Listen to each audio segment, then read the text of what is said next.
Ladies and gentlemen, it's Concept Soup. We're back with another video today.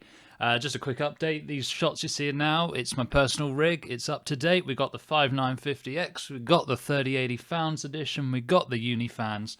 I've pretty much finally got this where I like it. I don't know about the RAM. Still thinking about the RAM. I think it looks pretty nice, but we'll have to take that as it comes.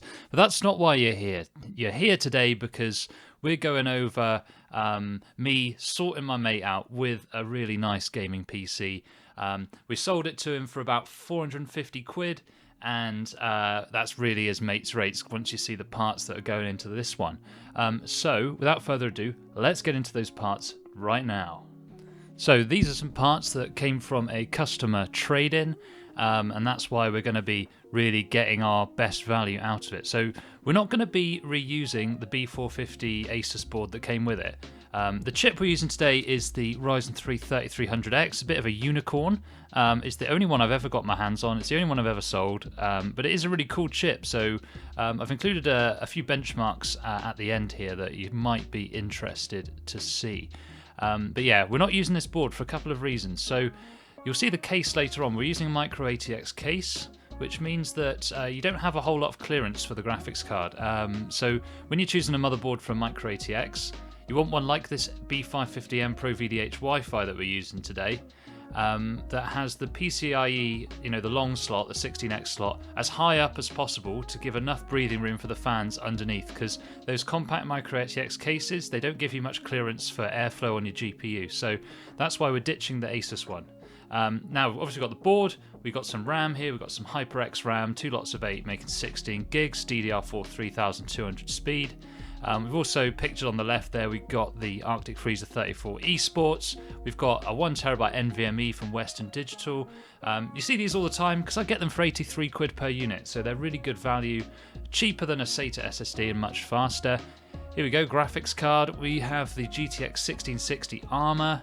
Again, you're just not able to buy these at the moment, like pretty much any graphics card, so yeah, looking pretty dang sweet for the budget so far. We've got the 3300X, we've got the 1660, we've got a B550 Wi-Fi motherboard. Now we've got the power supply, the most important part of any system, of course. 650 watts Cooler Master MWE Bronze V2. Going to really be providing plenty of power, great upgrade options as well, because you can support pretty much any Ryzen, and then you could also put a 3070 in this system in future if you wanted to. So looking pretty damn sweet here for 450 quid. This is a real good deal, and this is, when you're in the PC space, you've got to sort your mates out, haven't you? You've got to sort your mates out. We've also got a few free case fans. They come with a few Lee cases.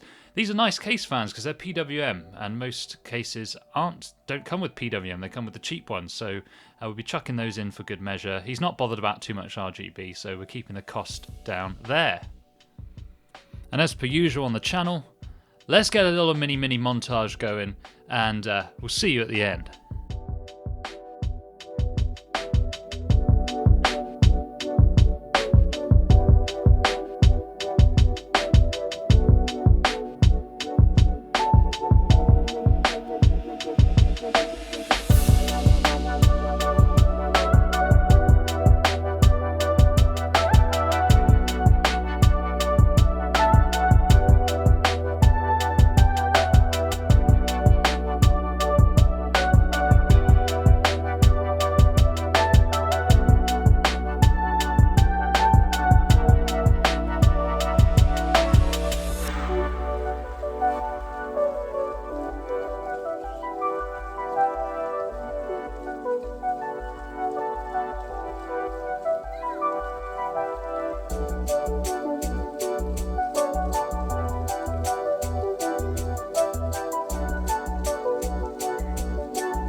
So here is the completed unit.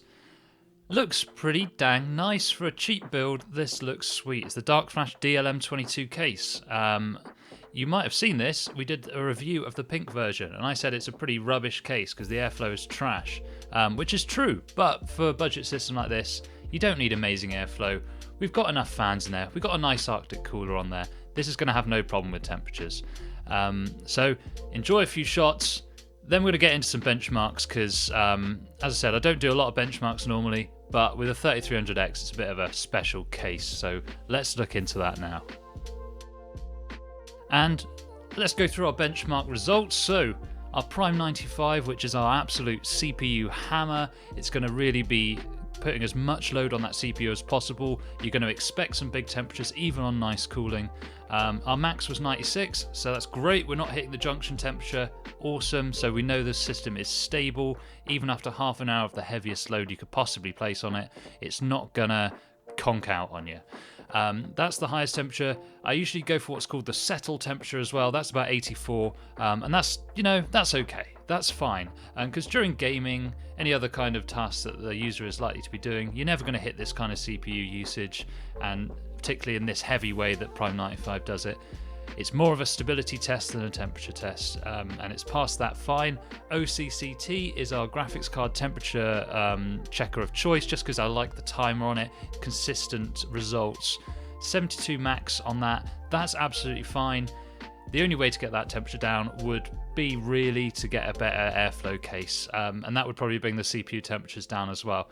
But for gaming, you don't need really cold temperatures. This is something that really annoys me with people really beating you over the head with, you need the really low temperatures. You don't. You just need something that's going to work, that's not going to thermal throttle. So even in this rubbish airflow case, we've got plenty of room in temperatures there, so we're not worrying whatsoever.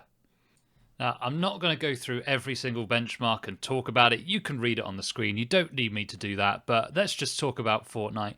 Great performance. We're kissing that 240 FPS on competitive settings. Can't really complain about that. That's pretty nice performance considering we're only, selling this to the customer or my friend for 450 quid. I think this is really awesome performance. And I don't know many people out there that have got 240 frames per second capable monitors. So, this is a pretty sweet little setup for any kind of casual competitive gaming. This is going to be a really, really nice experience. Let's see some other benchmarks on the screen. We've got some other games that we've tested here, and you can look at those results. Make of them what you will. I tend to test most games on sort of the lowest settings, if they're competitive type games, and then for like Red Dead, that kind of thing, tend to go for the high settings because those are your eye candy games, aren't they? So yeah, enjoy that. Join you again in a minute for a bit more chilly chat.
Just to round things out, we are cleaning up the PC. We've run our Windows 10 debloater script.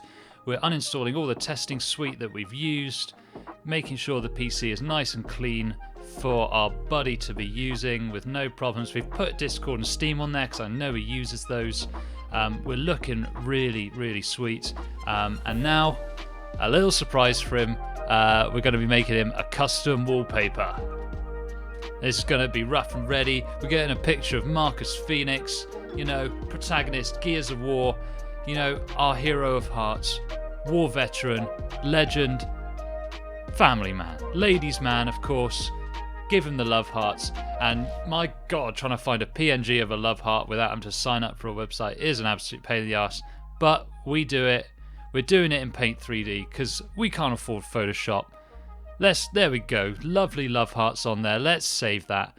Let's get it on the desktop, and that's going to be a nice surprise for him when he loads the PC up. So, I hope you've enjoyed it. See you in the next video. Later, kids. Like, subscribe, do all the good stuff, and I'll see you later. The doorbell's going. I've got to go.